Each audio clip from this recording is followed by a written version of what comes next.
Hello, my name is Brian Lopez, and this is my Week 8 speech with Dr. Francine Kemp in public speaking, and I've chosen to do it on health awareness.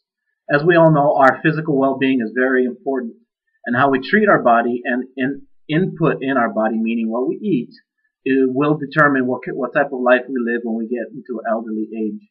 Some people that I've spoken to don't never really cared for their health, and the reason for that being is they refer to their family tree or their family heritage saying, oh, my grandfather or father lived to be 90 some years old and he ate whatever he wanted, or such and such. I'm pretty sure some of you have even heard the same thing. But as we all know today, if some of you have been checking out some of the statistics, teenagers are being diagnosed with diabetes, whether they be heavily obese, or in some cases, it's gotten so bad that it's now genetically inherited. Genetically inherited meaning it was passed on from the grandmother, great grandmother, down to the mother, or so on, and has reached their child. And a lot of people weren't aware of the fact that, hey, I need to really watch what I'm eating or take care of myself. Now, take care of yourself. Some of you might be thinking, what does that include? And we'll get to that a little bit later. But did some of you know that the average age that a person lives is 65 years old, whereas 10 years ago it was 75 to 80? That obviously speaks volumes for itself in regards to where we're actually headed as a society and within our own country. And one of the problems that I've seen in regards to health issues has been supplementation. Supplementation meaning, I know you've all seen those herbal remedies, hydroxycut, fat burners, different types of so-called health vitamins out there that are supposed to increase your body's way of burning fat and live a healthier lifestyle. True as it may be, they have had positive trials with the fact that it does work, but what some people do not know is the fact that it does damage your body in certain ways. It can damage your liver because obviously anything input through your body passes through your liver. Some of it may be too harsh or strong for our body to handle, so which is why in some medications or over-the-counter drugs, it's recommended to cycle on that medication for a while and then cycle off. Cycle on meaning take it for a month to 3 months at a time. Get off that certain product, meaning don't take it for about a week or 2 weeks, then you're okay to restart it again. That means, yeah, your body can handle it for this amount of time. After that, you're pushing your luck with some sort of liver damage or heart damage. I want y'all to look at this magazine right here.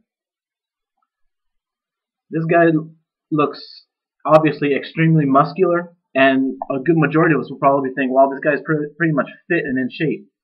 And a good majority of bodybuilders are, but what you don't know is some of the health risks that come along with it.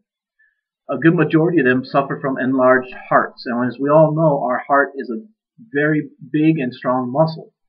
Now, in regards whether some of them take steroids or certain supplementation, their heart pumping the blood to get to the rest of their body is obviously going to grow. And what I mean by that is if a person goes from 165 pounds up to, say, 200 or 220 pounds, that heart has to supplement for all that extra weight.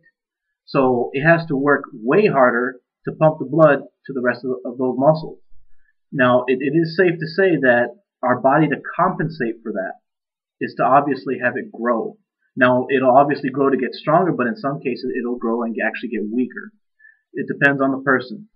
And moving on to that, like I just showed you with this magazine, from what I've seen and in my personal opinion, this is the way to pretty much look like, or this is the goal you should be going for. This type of look, it's fashionable, and a lot of people would say the same thing. And we see this in magazines, infomercials, and billboards and different types of propaganda. But what I'm here to ask you is to do what has been done through countless of years. Diet, exercise, and rest.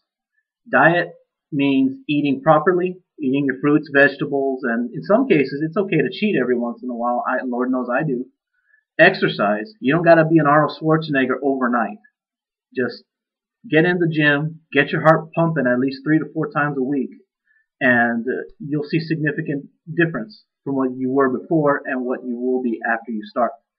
Adequate rest obviously is very important. 6 to 8 hours of rest, of sleep a night is profitable for your body to regain its strength, recover, and provide the body with whatever recovery it needs. I hope you all have learned something from this, and I hope I have drawn your attention to live a healthier lifestyle and to take upon what's been used from years on: diet, exercise, and rest.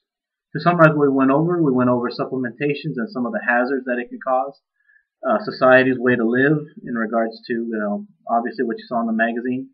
And this concludes my briefing. I hope you've enjoyed it. You all have a wonderful day.